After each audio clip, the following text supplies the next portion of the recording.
Hi, I'm Monumente Reme. That's Unam Imnaritni backwards, and I played Icheb on Star Trek Voyager. You're listening to the Trek Geeks podcast with Bill Smith and Dan Davidson.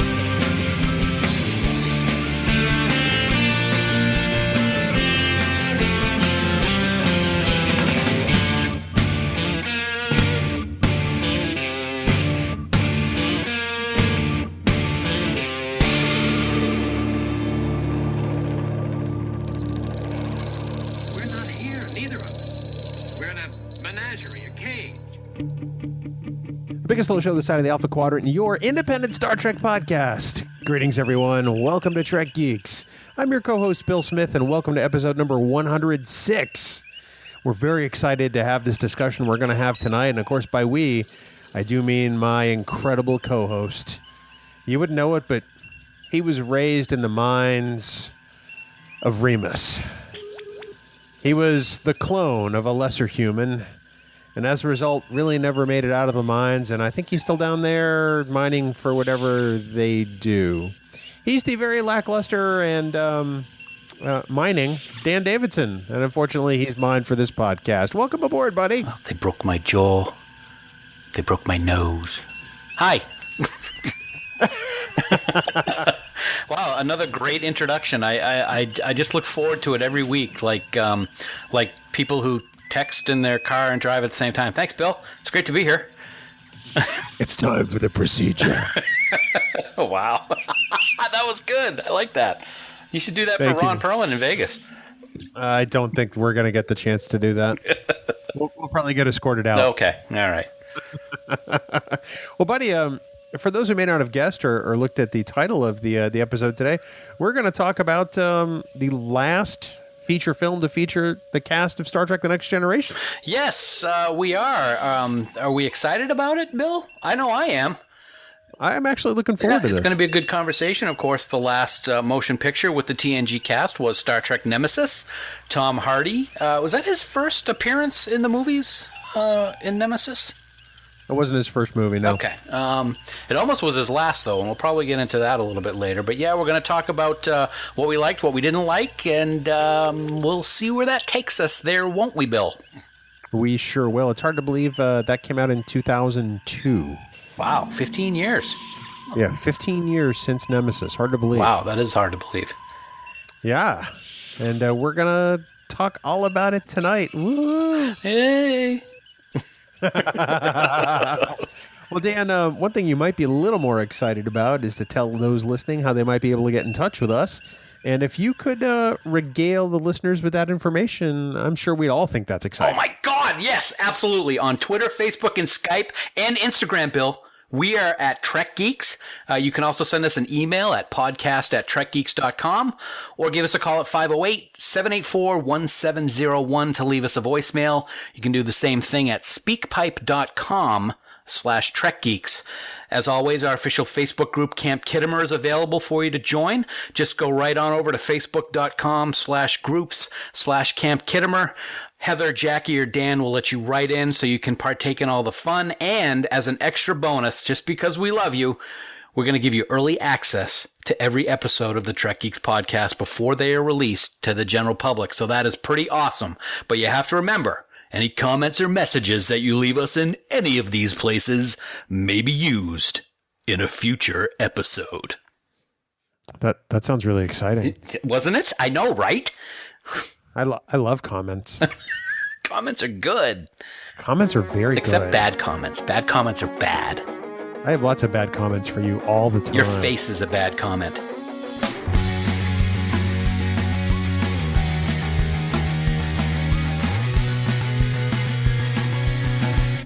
Dan, it's time for the news from our good friends at TrekNews.net. Spanning the Alpha Quadrant, for all the news on all the Star Treks. It's treknews.net online at treknews.net. Dan, first up this week, there is... I don't know how to describe this news other than huge. And it's from our friends at Star Trek Continues. Yes, absolutely huge news. The Twitter exploded just a couple of days ago when the announcement came down that John Delancey, yes, the John Delancey, will be guest starring in Episode 9, which is going to premiere the last weekend of July at Florida SuperCon. Oh my God, Bill. Wow. I don't have words. It's just amazing. On top of that, huge news, Episode 9, which will be called What Ships Are For, is also going to guest star Anne Lockhart, which you may remember her from the original Battlestar Galactica as Sheba, as well as a multitude of other roles that she has had over the years. And just as exciting in all of this news is that STC alum Kipley Brown, who plays Lieutenant Smith, actually wrote this episode. And from the things that we've heard, it is going to be a doozy of an STC episode. I cannot wait to see this. That's just three huge factors right there that I'm already loving this episode. I haven't even seen it yet. We know it's going to involve the planet set. Yes. Finally. Yep. I can't wait. John Delancey. And he's not playing Q. No, he's not Q. He's going to be a completely new character from what we've heard. But, they are pulling out all the big guns for these final 3 episodes. It's so bittersweet, but it's so exciting at the same time. He is going to, I can't even express how excited I am to see him in an STC episode. Oh man, would it have been nice to be on the set during those few days?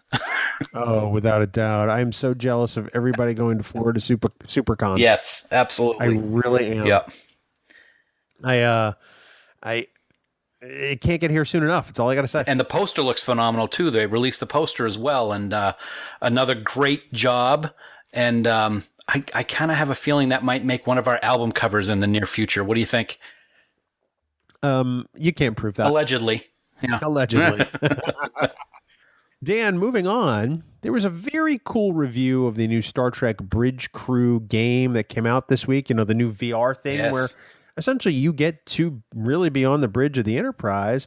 And our good friend Claire Little was one of the reviewers. Yes, she was. It was quite an interesting video of a group of people actually going to Ubisoft. Was that how you pronounce it? Ubisoft? I think so.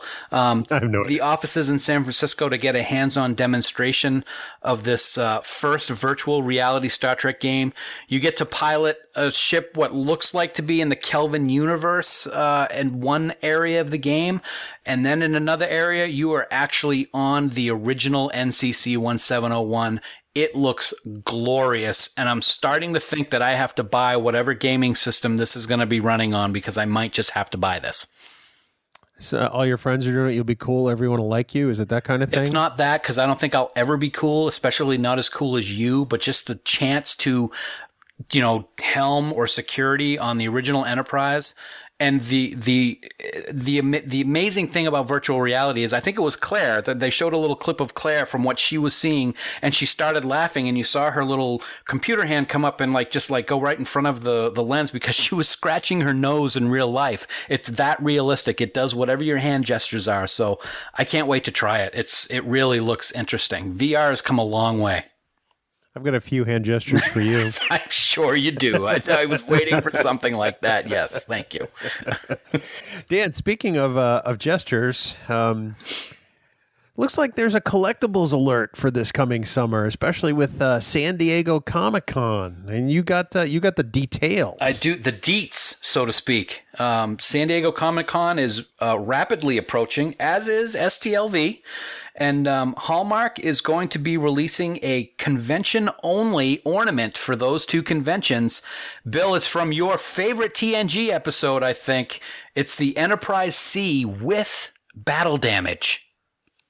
Now, I love the Ambassador class. I really do. Oh, I know. It's a beautiful design. I think it's what the Enterprise D should have been because it perfectly bridges I think, the original series and the Next Generation. Oh, I agree. I thought the Enterprise C, the first time we saw it come through that rift, I'm like, oh, that is a nice looking ship. So I'm glad they're finally doing one, and we'll actually be able to get one because we don't usually get to go to San Diego Comic-Con, but we'll be at Vegas. I'm going to be in that line as soon as it's open because those are probably going to sell out pretty fast. I would agree with you. And there's more stuffs too. There is more stuffs. There's some cool stuffs. People who are familiar with some of the badges and stuff that QMX puts out will probably be really excited to see that they are coming out with a 1/6 scale TOS captain's chair replica with lights and sounds, and it turns and swivels. It looks glorious, as a certain Klingon might say. It's going to be 8 inches tall. It's going to be $129.95 and should be out kind of by the fall is what they're saying right now. And it can be pre-ordered right now. It's really, really sweet. And that might look really nice sitting on one of our desks, if not both. I'm just not going to pick it up because I'll just drop it if it's on your desk. Yeah, you have a habit of doing that. You know, I wish that this thing came with a Vic Mignogna action figure to sit in the chair. I'm sure we can probably get something like that done. I don't know. That might result in a restraining order. I'm just saying. Cat has a 3D printer.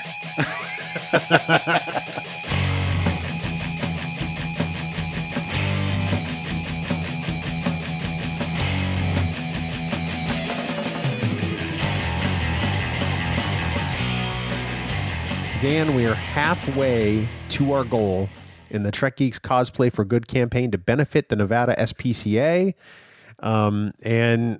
This is really exciting. We're getting closer and closer to having to show off our sexy legs, my friend. It is very exciting. You know, hitting that 50% mark, which we did just today.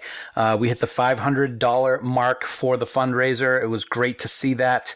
I'm looking forward to it. The closer we get, you know, I'm like, oh my God, we're actually really going to do this. We're going to be wearing skants from TNG Season 1 on the biggest con day at STLV, and it's all for such a great cause, the largest no-kill animal shelter in the Las Vegas area. Can't wait to do it, man. I'm really looking forward to it. You know, Dan, the key to this campaign for me is, and this is the part we can't stress enough, is that the money raised in this campaign is never going to touch our hands. You and I will never see it. All the money donated goes straight to the NSPCA, where it's going to do the most good for the adoptable animals in the greater Las Vegas area. We want people to rest assured that, you know, we're not just raising money for us. We're not, you know, going to put this into the podcast. We're not going to say we're building a studio or anything like that. This money is going straight to the dogs, cats, and other animals that the Nevada SPCA has to adopt in their care. And it's really exciting. I can't wait to see how you look in your scant there, buddy. Oh, I'm not going to look as good as you, man. You've been doing all that hard workouts lately, so it's going to be pretty awesome. But you know what else is awesome? What's that? The extra challenge that we have going on, the selfie challenge, which, as you know, and as our listeners know, for the first 100 selfies that people take with us in our scants at STLV and then tag the NSPCA, we're going to donate $1 for every one of those selfies. And as we have mentioned, the G&T show is going to match that $1. So that's $2 for a possible $200 extra going to the NSPCA. But Bill, I don't think that's it. I think there's an alert coming in from the newsroom, Dan. We got an alert. We're going to go live to Bill Smith at the studio. Bill. Thank you, Dan. I'm hearing just now from our sources in the field that Jim Morehouse from the Trek Ranks podcast has contacted us to say he will also match the $1 per selfie. So, Dan, now we're up to $3 per selfie for the first 100 at STLV. That's a bonus $300. That's awesome. $300 extra bucks, $1,300 possibly going to this great cause. We can't do it without your help, and we really appreciate it. Get the word out, have people read up on Bill's pup and my pups, and read all about the NSPCA. Just go to gofundme.com/TrekGeeks for all the details, and we certainly thank you in advance.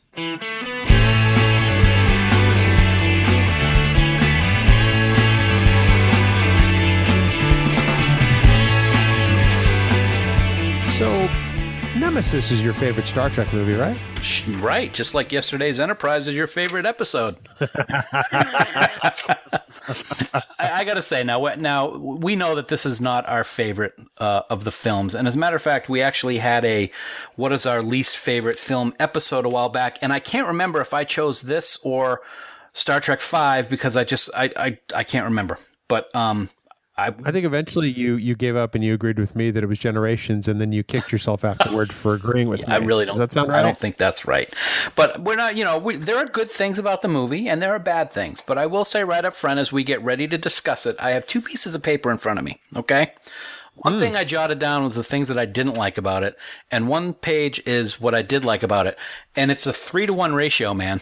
I'm not going to tell you what though, which is which. We're going to have to figure it out. Yeah. We're going to have to figure that out. Interesting. Yeah. Well, so we posed the question to Camp Kittimer, our official Facebook group. For those of you who haven't joined yet, it's facebook.com/group/Camp Kittimer, as we mentioned at the top of the show. And we posed the question, Dan. We said, tonight we're recording an episode on Star Trek Nemesis. Do you like this movie? That simple. Yes or no question. Vote and then tell us why or why not. And the vote was actually very interesting to me. It was 37 yes and 25 no. Shocking. I am actually very shocked by that because the reputation that Nemesis has is that people universally pretty much hate it. Right. Well, I will say this. From a standpoint of being a Star Trek fan, there's nothing that I hate. I love them all. It's Star Trek. We have it. We can watch it whenever we want. But from a sitting down and talking about a movie and bringing out its good points and its bad points, the results from the poll in Camp Kittimer really did surprise me. I expected it to be 85-15 no versus yes. I was shocked to see these results. You like that, didn't you? I did. That was pretty good. Did you have to bring out the calculator for that? No, I did that all in myself. Oh, good for you, buddy. Thank you. I think the thing that surprised me the most were, a lot of the comments. Generally, it's not great, but people don't dislike it. I mean, there are some who really love it, and I get it. I mean, for some it was their gateway into Star Trek. For others, it's just, it's the fact that it's the last TNG movie, and there are some decent character moments in this movie. But I think I was really surprised by that. So it kind of forced me to kind of take a step back and rethink Nemesis today, because I'll be honest, I've beaten it up over the last 15 years. I think that's what's great about what we do when we sit here and talk about it. Perfect example, Move Along Home. We've talked about this a couple of times. I bashed that episode of Deep Space Nine for years and years and years. We sat down, we talked about it. You asked me to give it another viewing of it and see if I changed my mind, and it did. I like it a lot better than I remember liking it back in the day. Nemesis, I don't know. It's going to be tough. So I watched it the other day, and I had 3 very different reactions while watching the movie, and it almost broke into the 3 sections of the film. If I look at it, if I divide it in thirds, almost evenly. The first third of the movie really is not bad. Mm-hmm. So you figure you have the opening scene on Romulus, and man, it is a mass assassination of the entire Romulan Senate. I mean, that just kind of sucks you right in. It does. You need a big opening. And one of the things I jotted down on my good page was the Romulan landscape and assassination of the Senate. That was brilliant. And I'm glad that we get to see that landscape later in Deep Space Nine, in the episode that I can never pronounce, the Latin episode with Dr. Bashir. But it's really great. We get to see Romulus for the first time. We actually saw it in Enterprise as well. But it was great. And what happened? You don't expect that to happen. What happened with the Senate? And it was great. It was a very bone-chilling scene. And that was a plus. Yeah, it really was. Yeah. Before people correct you, you do see Romulus in Unification. Yes, but you don't. Do you see that nice sprawling where the Senate is with the ocean behind it? It's not the same. Yeah, it's not the same. Right. It's not even remotely the same. It's the artwork in Nemesis is for that shot is just it's beautiful. Right, absolutely. It's untouchable. So, and then you get to, essentially the reception for Will Riker and Deanna Troi, and you have that moment with Picard. And I think there were times where you see in that scene a little back and forth between Picard and Patrick Stewart, because Picard's not normally that warm. See, that's interesting because I have a different take about that scene. Oh, yeah, let's hear it. I thought it was weak. I understand that he's going to, and actually, let me preface it with saying this. I think a lot of the movie's acting, and a lot of it I have to actually say with Patrick, as much as I love him, seemed toned down or quiet, I guess might be the tired might be a way to look at it. But that's not because of Patrick. I think that's because of what the script was. But in that particular scene, I didn't get the normal feeling of Picard. It was more of a guy who kind of feels defeated that his crew is breaking up, and it didn't come across to me as a scene that I really enjoyed that much. It was kind of a for me. Interesting. I looked at it as sort of a man who realizes he's at a transition. I mean, he's been with these people for the last 15 years, and his family is changing. I think the part of his speech that I enjoy the most is the part where he addresses Will and Deanna directly. And honestly, I'm not going to lie, now that I watch it 15 years later, it gave me a little bit of emotion because he says to them, you are my family. Mm-hmm.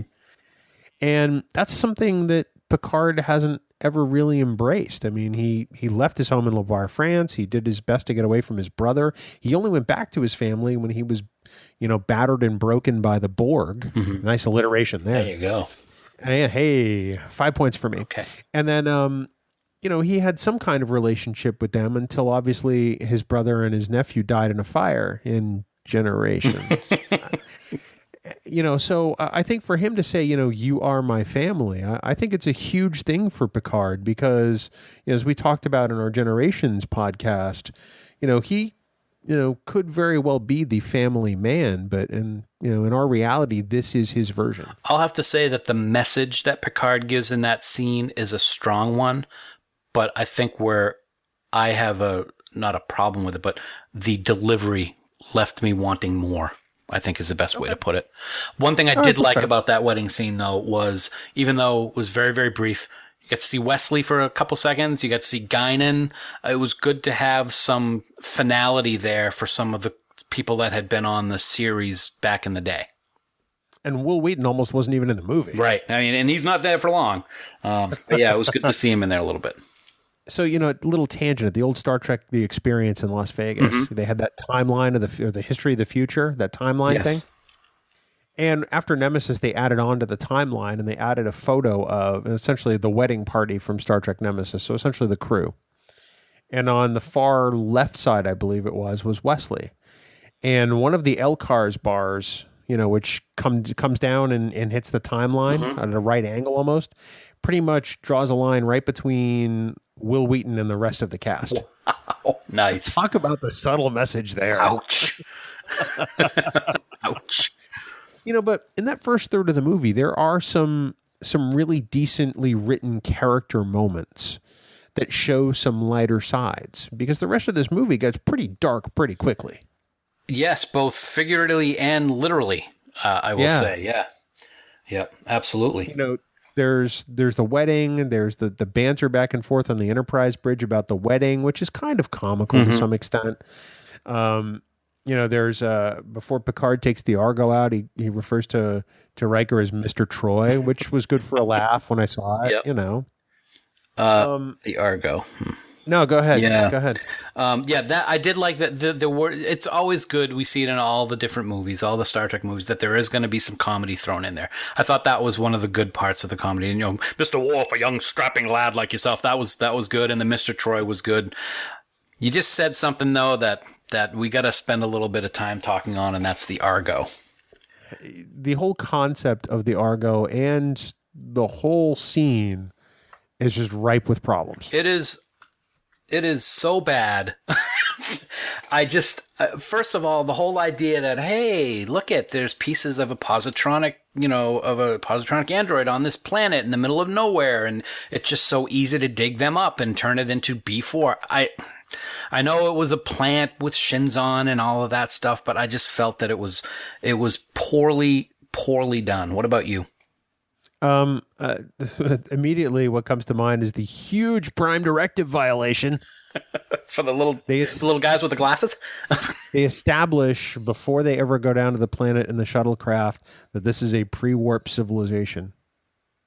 And so here they are driving all over in their little dune buggy, jumping it into a shuttle a la Dukes of Hazzard. The only thing was missing was Worf going, yeehaw. Oh, you almost thought he would. I'm surprised he didn't get ejected out of that thing. The way that it was bouncing back and forth, and you saw from the far angles looking at the Argo as it was going over those hills, whatever that puppet or stuntman was in Worf's position was getting the hell beat out of him. It looks like in one shot, and maybe this is just because of the way it's shot and the lighting, it looks like Michael Dorn is sitting in the back seat, as you're looking through the front windshield, with a helmet on his head that's made to look like a Klingon forehead. I'm going to have to go back and look at that. It just doesn't look quite right. So yeah, the thing that really bothers me about that scene is the huge Prime Directive violation. Yeah, it's great that there was a positronic signal, or several of them. Why didn't they just beam them up? Right, and that gets back to what we talked about a couple weeks ago. Is it a first contact violation or a Prime Directive violation because they're pre-warp? Well, a little of both. Yeah, exactly. Because they've shown this society that, hey, there's big flying things. Right. And now they only had concussive weapons. They weren't phasers of any kind. Is that right? If I remember correctly? As far as I can tell, yeah. Yeah. And I know that they meant to do it because they were on a different planet. The lighting just didn't work for me. It was kind of too distracting. It was incredibly stark. Stark is a good word. It blew your eyeballs out, really, if you think about it. I think this is probably a good time to talk about the script for Nemesis. It was written by John Logan, who at the time had just come off a hugely successful, movie for Gladiator. Mm-hmm. He won an Academy Award for Best Original Screenplay. So, we have a movie here where the script was written by a guy who's won an Oscar. Right. He won another one later for The Aviator. Mm-hmm.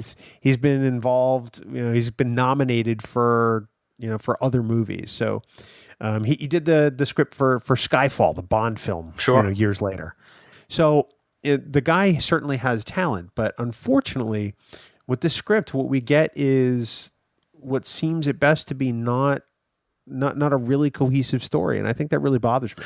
It not just you, man. It really bothers me too. It was very disjointed, I thought, at times, and it shows. And I think that's what we talked about. The actors, like I talked about Patrick Stewart specifically. Was it just he was trying to act the way he thought Picard was, or was it just like there's nothing here to really get excited about? I don't know. See, that's a criticism I've heard from some people, even in Camp Kittimer today. The cast just seemed like they were mailing it in, but I never really got that sense. That's just my take on it. I mean, I get that you guys do, but I didn't think that. I don't think that Patrick seemed bored. To me, he did in several scenes, and the one that it was the worst for me, not to jump ahead, is the final scene with Shinzon.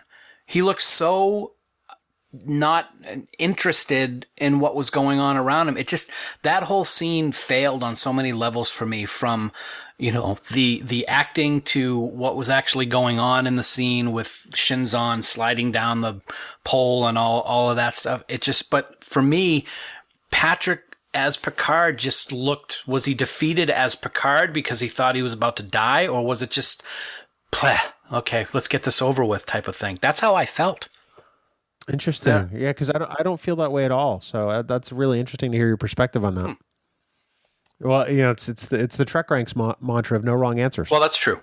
I think one of the things that might have hurt the movie was, from what I've read and seen, the relationship between the director Stuart Baird and the crew was not that great, or the cast, I should say, was not that great. I mean, it's been reported at times that Stuart kept calling LeVar Burton Laverne. And I mean, that's kind of like a respect issue, I think, that I'm sure didn't rub LeVar very well, if it's true. But I've read a couple of reports that was the case. I've read that too. I think that ultimately having Stuart Baird in the director's chair for this movie, I mean, the guy is a top-notch editor in Hollywood. Mm-hmm. I mean, that's kind of really how he came to be known and has directed some movies. I think he directed U.S. Marshals, which isn't with bad. Tommy Lee Jones. Yep. Not a bad movie. No. But he clearly was the wrong choice for this. Ultimately, I think that they should have put Frakes in the chair for a third time because Frakes did a great job with what they gave him, both with First Contact and Insurrection. I agree. Anytime you got a joystick on the Enterprise so you can fly it, when they're through running from those bastards, it's a good thing. Manual steering column, not a joystick. Not a joystick. You know, and I think you talking about that Stuart Baird and LeVar Burton bit. It's like, it's not like LeVar is a nobody at this point. I mean, the guy won an Emmy in 1977. Mm-hmm. I mean, come on. Yep. And at this time, I'm sorry to interrupt, at this time, he's an accomplished director already himself, doing several episodes of TNG and Voyager to that point, I believe. Yeah. So.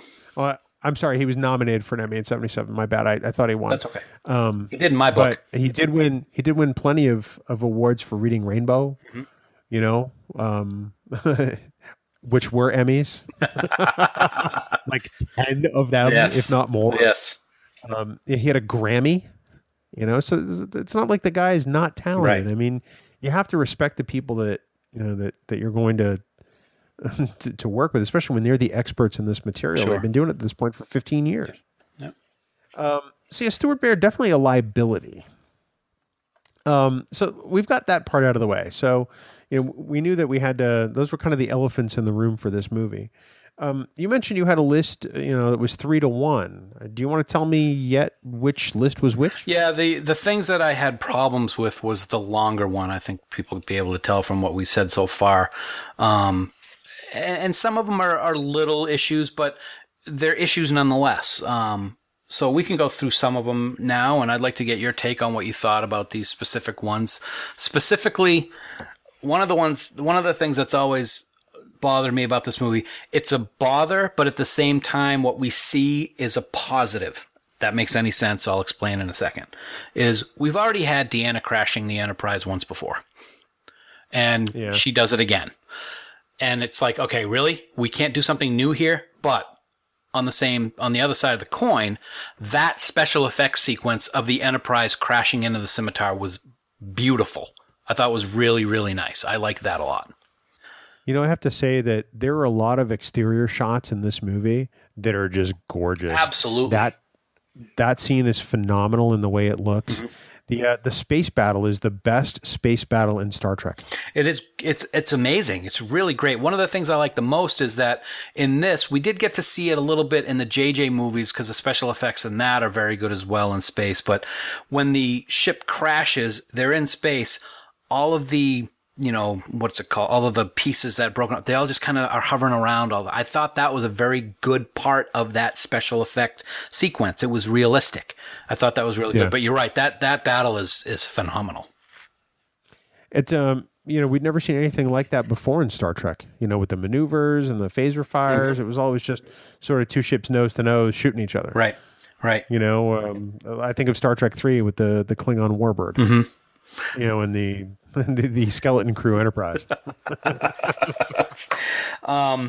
Couple of the other things that bothered me, some of them more so than others, was I'm sorry, the whole B4 thing is just it was just a thumbs down for me. Big 2 thumbs down. I didn't like it. I didn't like the whole idea of how they found him and what he did and how now all of a sudden he's going to be the new Data, this, that, and the other thing. I just didn't feel that was a good part of the story. I would love to know how they were able to detect a positronic signal from that far away. If that's the case, they should know where Data is anywhere in the galaxy. At any time. Or lore. It's like Android LoJack. LoreJack. LoreJack, yes. Hashtag LoreJack. Hashtag Android LoJack. That's great. Okay. Obviously big problems with B4. I mean, I think that I get why they decided to make him childlike. On some level, it's because, they had to show that he had the potential to grow into Data's memories. I get it. But at this point, and nothing against Brent Spiner, but Brent Spiner was already much older. Mm-hmm. Data's not supposed to age. Right. And clearly Brent Spiner has aged. And so childlike before didn't really play well for me. And it started to get under my skin as the movie went on, the way that he acted and the childlike part. Now, I'm not sure if they talked about this in an episode of TNG or in the movies, or if it's something that I always wish they had, that he developed some kind of aging program to account for how he looked older.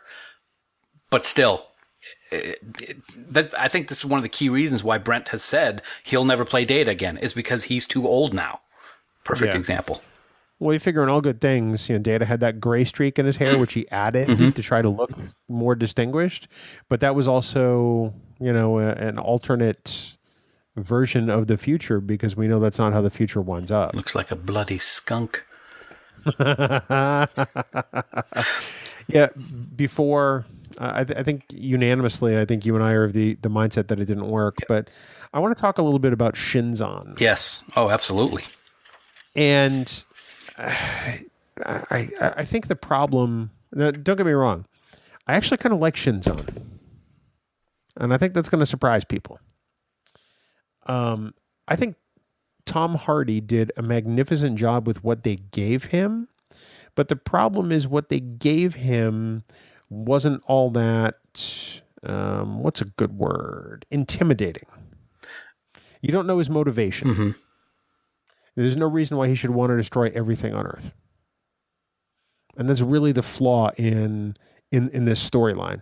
There's no reason for him to go after Earth. There's every reason in the world for him to go after Picard, but there's no reason for him to want to destroy Earth. Well, that's an interesting question. Why is there a reason for him to want to go after Picard? I don't know why that would be the case. Because of his temporal RNA, which apparently is a thing in Star Trek. Because he's going to die unless he doesn't get that. But that doesn't account for the hatred that he seems to have for Picard. That doesn't make any sense. I wasn't talking about the hatred. Oh, okay. I'm just talking about the conflict. Oh, okay. All right. I gotcha. There's a reason why he needs Picard. Okay. That's better said. What I was going to say was, I think the idea of him being a clone of Picard was not the right way to do Shinzon character. It could have been different. I wish he'd just been a Romulan and not a human. Sure. Yeah. Or some derivation. I don't know. But, when I look back at this movie, clearly Tom Hardy is in a different place in his career now. I think he's a much more versatile actor right now. Yes. He looks more intimidating now. I mean, for crying out loud, the guy was Bane. Are you? Okay. I'm sorry. And I apologize for all the Batman fans. I didn't know that. You telling me that right now? I didn't realize that.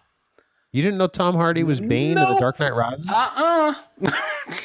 Yeah, he was Tom Hardy doing a really, really bad Sean Connery impersonation. Never knew that. He was Bane. Wow. Hello, Batman.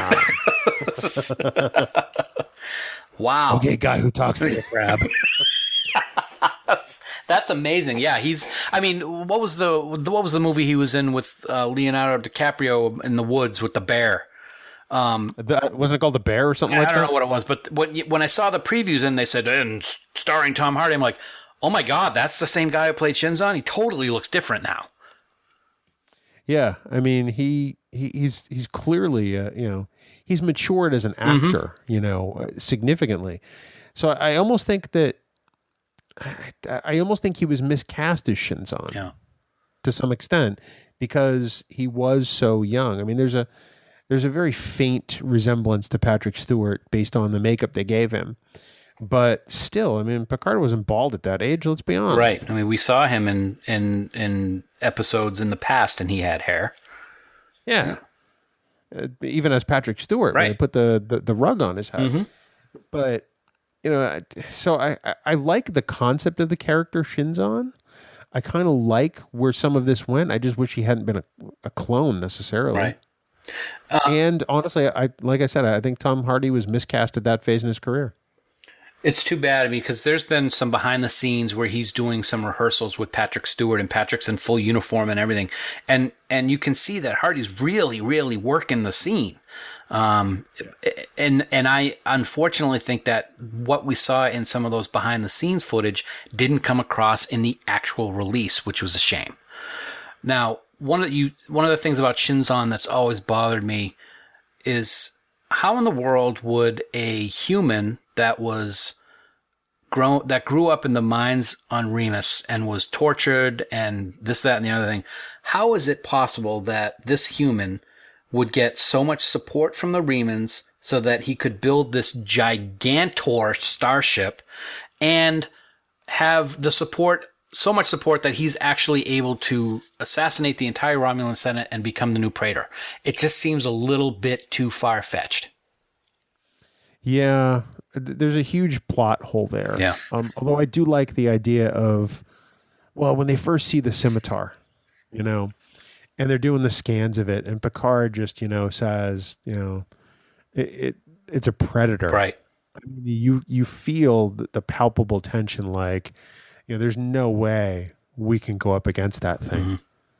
Mm-hmm. We kind of have to talk to these people because that thing with its 47 disruptor banks or however many it's got, it's just, could decimate the Enterprise. Yeah.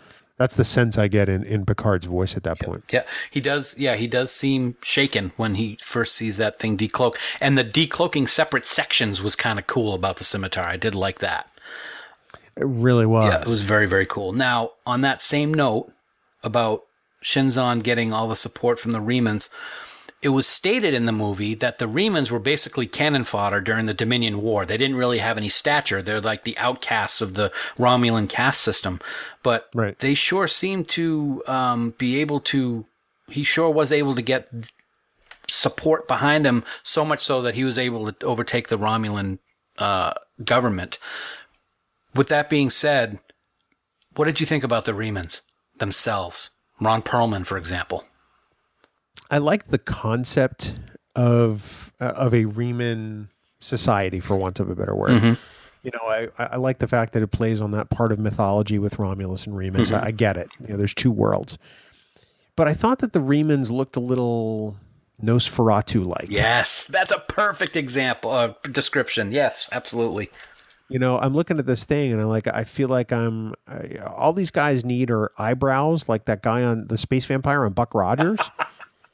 And I can't take them seriously at that point. Right. So I like the concept, but I'm not sure I liked how they were developed necessarily. I thought there was the real potential for some great conflict with the Romulan Empire based on the Remans. Maybe that changes the story for Nemesis a bit. Maybe the Remans assert themselves and the Romulans themselves need help. Mm-hmm. Which brings the Federation in. Sure. Maybe that causes a bit of détente or maybe some peace. I thought it could have been a really good Star Trek-like, moment of sorts. Sure. But how about you?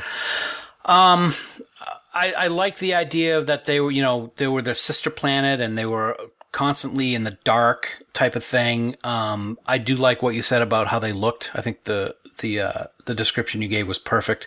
I found it very convenient that his right-hand man had these powers. Did all the Remans have this? Don't know. Yeah, exactly. And that gets to a point where that brings up the point where what I did not like, and I think a lot of it was cut out. Part of it was left in, but the whole mind rape scene of Deanna, because that's what it was, is something that really puts a cloud over the movie. I think that was just that was a tough pill to swallow. I think wholly unnecessary. Yes, absolutely. Yeah, and it's not the first time they've done something like that with Deanna. I know. Again, with Deanna doing things again. Yes, absolutely. I almost think that they added those scenes for Troy to have something to do. Exactly. Now, I thought it was executed better in the series. Yes, I agree. Now, on the same note, and we'll get more to things I like, but I did want to bring it in because it's kind of related. One of the things that I did like about this movie was when the crew was meeting Shinzon for the first time in that very dark throne room. Didn't like the darkness, by the way. Is I'm getting that. He's coming down the stairs and he's talking, and then he sees Deanna. And you can see that this look in his eye. And I loved how Riker kind of steps in front to protect her. I thought that was a very well done scene with that husband protecting his wife moment. I really enjoyed that part of that scene where the rest of it was kind of a little it was well done by Frakes and Marina, and that worked for me. One of the things that really worked for me too is the toast to Data later on after Data's sacrifice. Yep. In Picard's quarters where they all, share a glass of Chateau Picard.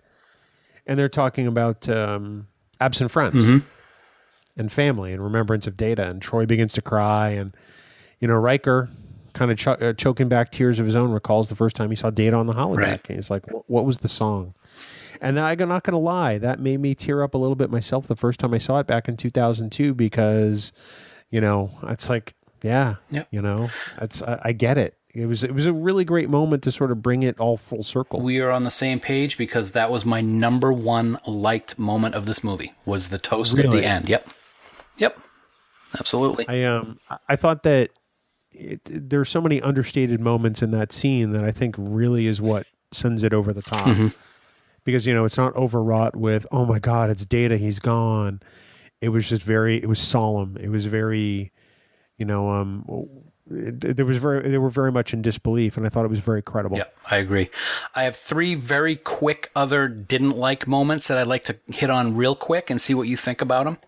One of them was, why is it that everybody knows how to fly an alien ship, even though it's written in different languages and so forth? That really, but they can't open the door. Yes, exactly.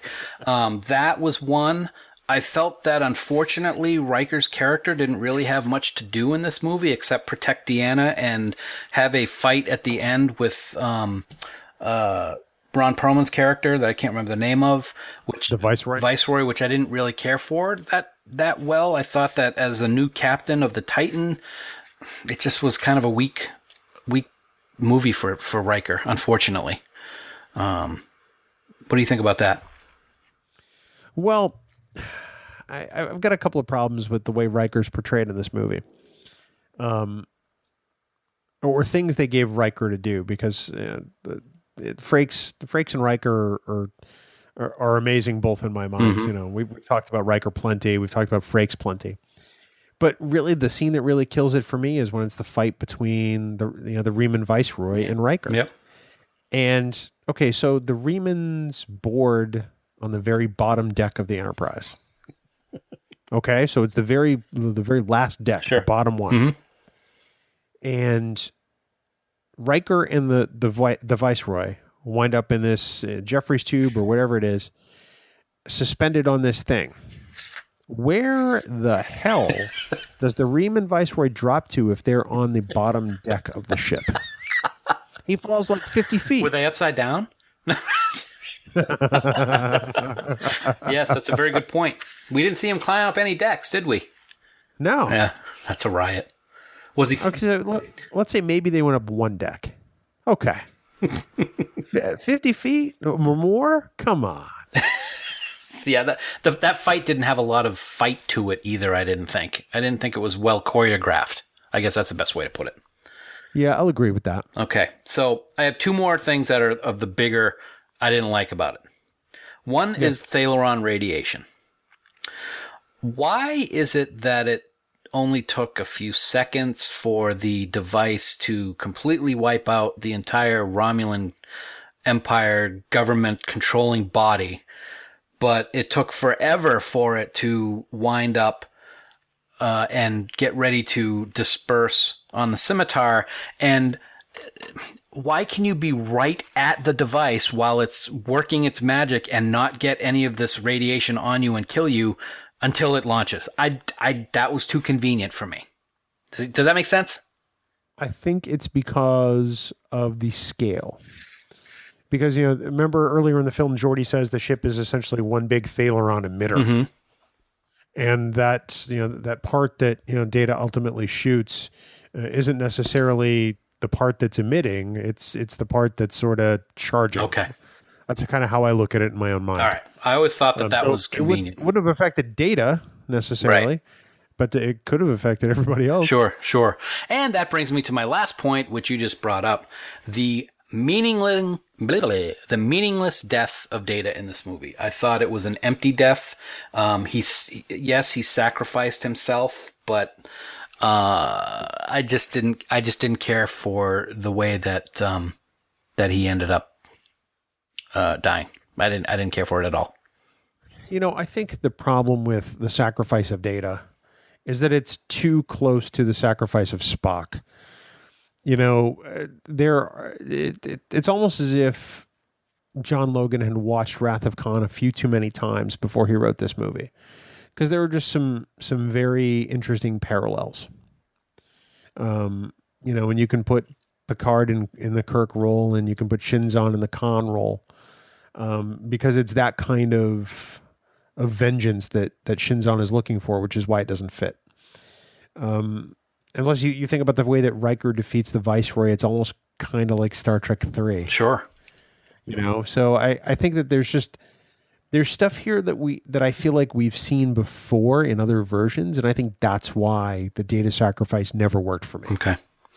And it made it awfully convenient for B4 to start picking up Data traits at the end. To give it that, I will say I did like the Picard grin as he was walking away from his quarters at the end when he started humming that song or whatnot. But I thought it was a cheap way to kill off a character, but not really kill him off. Ha! We tricked you. Yeah. That's even though they advertised this movie as a generation's final journey begins. Mm-hmm. Right. So they're leaving it open, even though we have no intention of making a movie with these characters again. That's right. And because of that, and from what I've read, and I agree with it, because of this movie, any chance of a DS9 movie or a Voyager movie or a crossover movie was completely flushed down the toilet. Yeah, absolutely. Just too bad. But I will say that I loved Shinzon's shiny outfit. That was very cool. And you can see that on the album cover this week. Yeah, and the poster for this film was pretty killer. It was very, very, very good. I liked it. I liked his dagger. We already talked about the crash sequence, which we thought was really good. But like we've said, we both agree. I think the toast at the end was the one thing that really pulled at your heartstrings and made you appreciate this crew the most, was that toast at the end with the crew. Probably one of my last qualms with this movie, it comes with just some of the decisions for the production in general. And this is probably the one that bugs me the most whenever I watch it. There's a scene during the Battle of the Basin Rift where one of the Romulan ships commanded by Commander Dinatra hails the Enterprise, and you see her on her bridge. Mm-hmm. And it is so obviously a redressing of the bridge of the Enterprise E. I mean, they built new sets for sickbay for this. They built new sets for a couple of other things. They clearly spent some money on this film and the effects. They built a freaking go-kart. Well, that's the key, I think.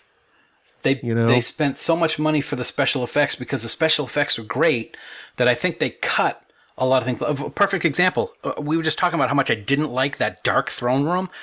Yeah. Pay for some light bulbs, man. Light it up a little bit. And I think that it suffered, and that redress is a perfect example of things that suffered as a result of budget cuts, I think, in this movie that took place. Well, I think the only reason that throne room existed was so they could take the little two-person fighter craft through the window. like in Underworld when the werewolf jumps through it. Yeah. Overall, I have to say my view on Nemesis has softened somewhat. I was disappointed with it when it first came out. I'm not going to lie. Even LeVar Burton has said in the past, and Marina's backed him up on this, that it sucks. And he used those words. Yep.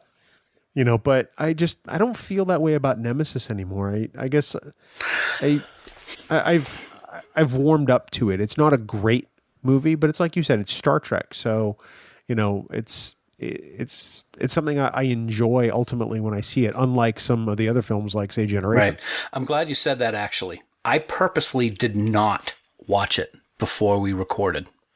Why not? Because I didn't want to have happen what has happened with so many things that I've gone back and watched before the show, softening up to it. I wanted to keep in my mind what I've thought for a long time and discuss it. I may go back and watch it now that we've talked about it and see if it changes, but I wanted those feelings that I originally had and have had for years about the disappointment that I had to really shine through. And I was afraid that if I watched it again with a different mindset, I may have softened up a little bit about it. So I didn't want that to happen. So now you'll probably go back and watch it? Yes, I definitely think that I'm pretty sure that I will. I will at some point in the near future go back and watch it again just to see if any of those things that I disliked so much. And I think the last time I watched it was maybe 6 or 7 months ago. It was on TV one day, and I kept it on while I was ironing or something.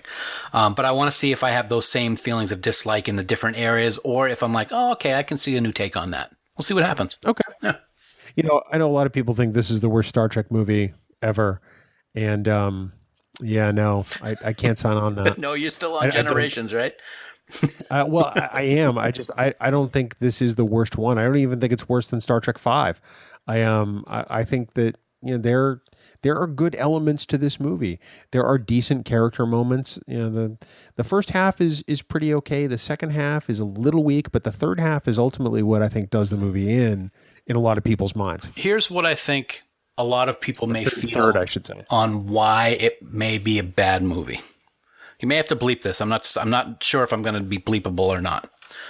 All right. This was a shitty way to send off the TNG cast. Yeah, I'll bleep that. Okay. Yeah, it's unfortunate. They could have gone out a lot better than they did with this movie.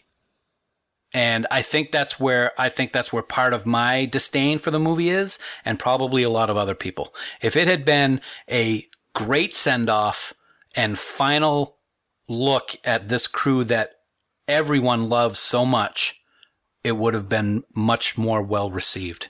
And I think that's a big part of it for me. Yeah, I think ultimately my disappointment in this movie was hinged on the fact that they had advertised it as essentially the last TNG movie.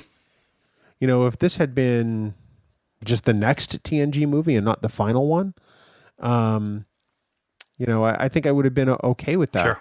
I mean, I know that they didn't intend for it to be the last one, and its performance at the box office kind of made it the last one. Right.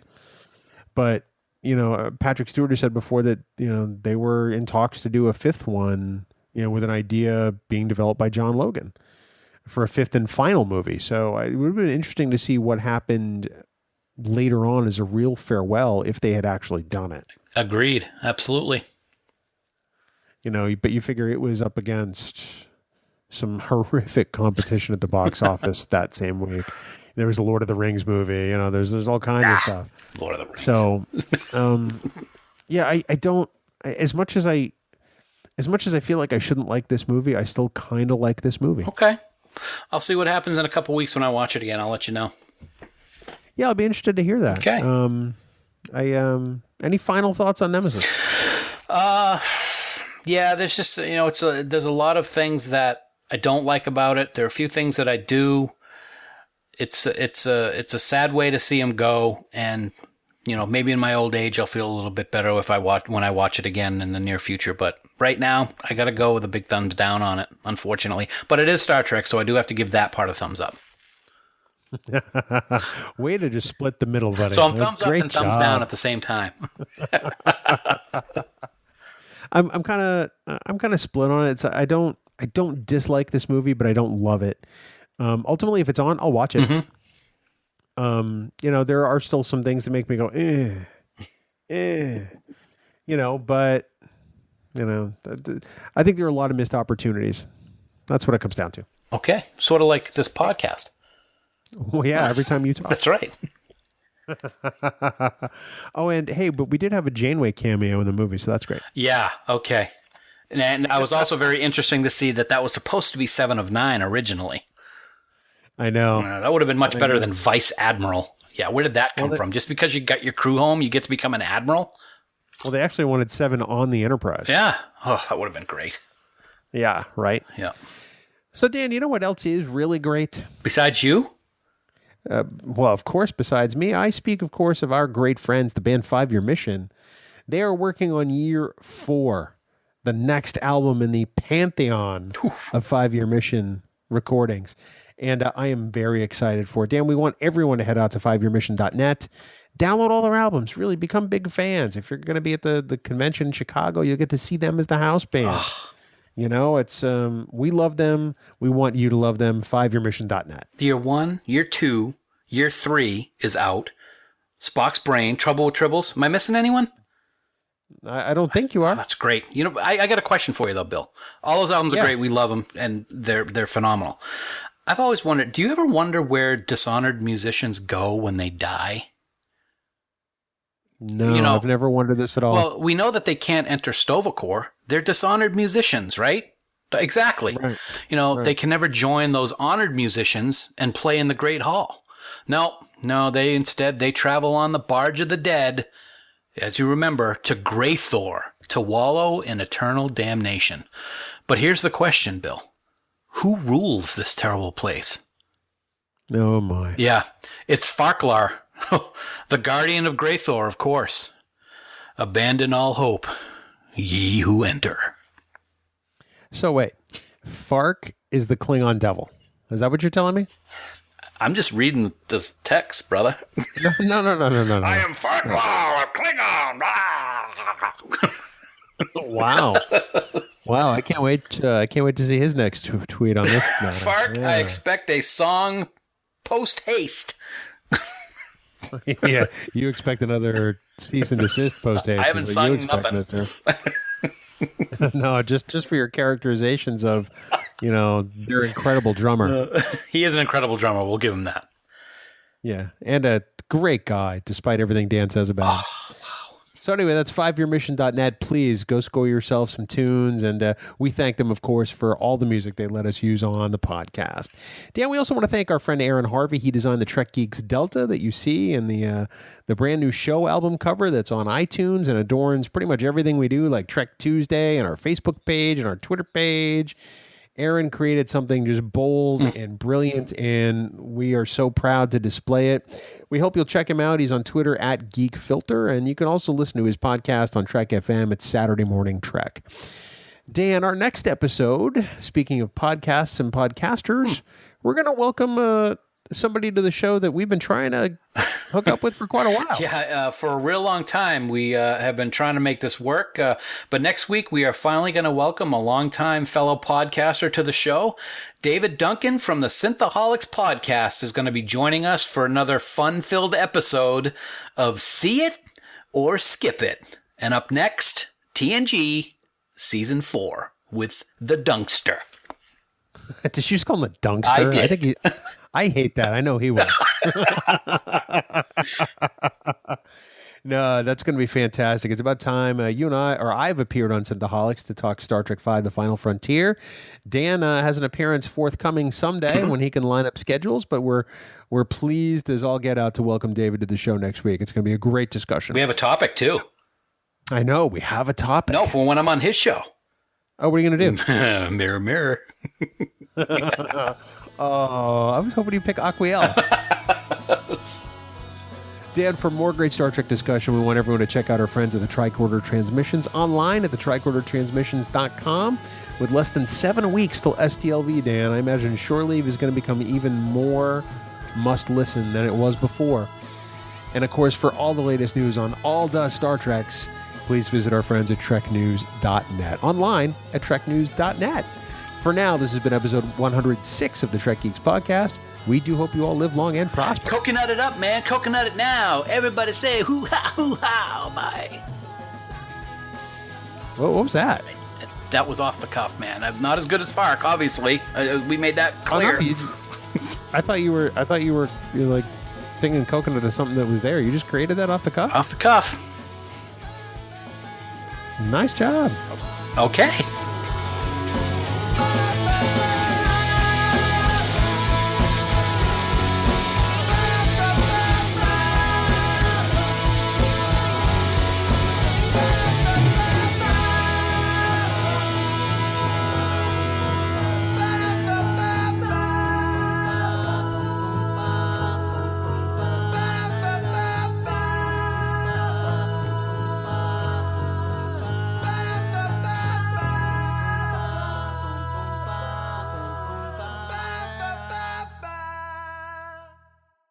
Bing bong.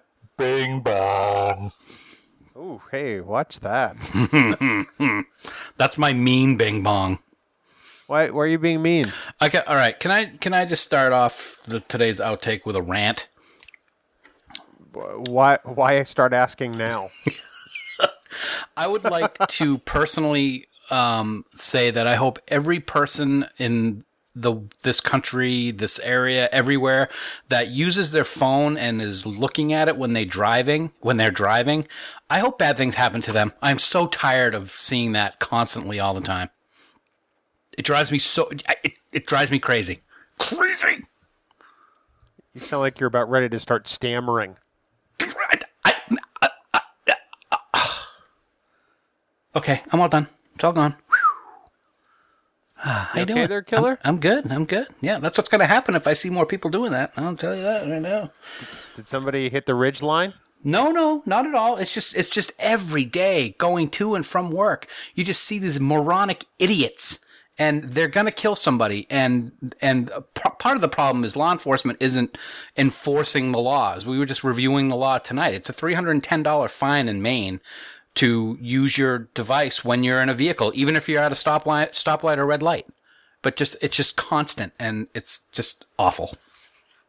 I've never been nailed by the New Hampshire hands-free law, so I have no idea how much it costs. I have. The week that it went in play in New Hampshire, I was at a red light, and I was answering my phone at the red light to tell my brother-in-law that we were going to be at the camp in just a few minutes, and the next thing I knew, I had blue lights behind me. Yep. How much did that run you? It was like 125, something like that.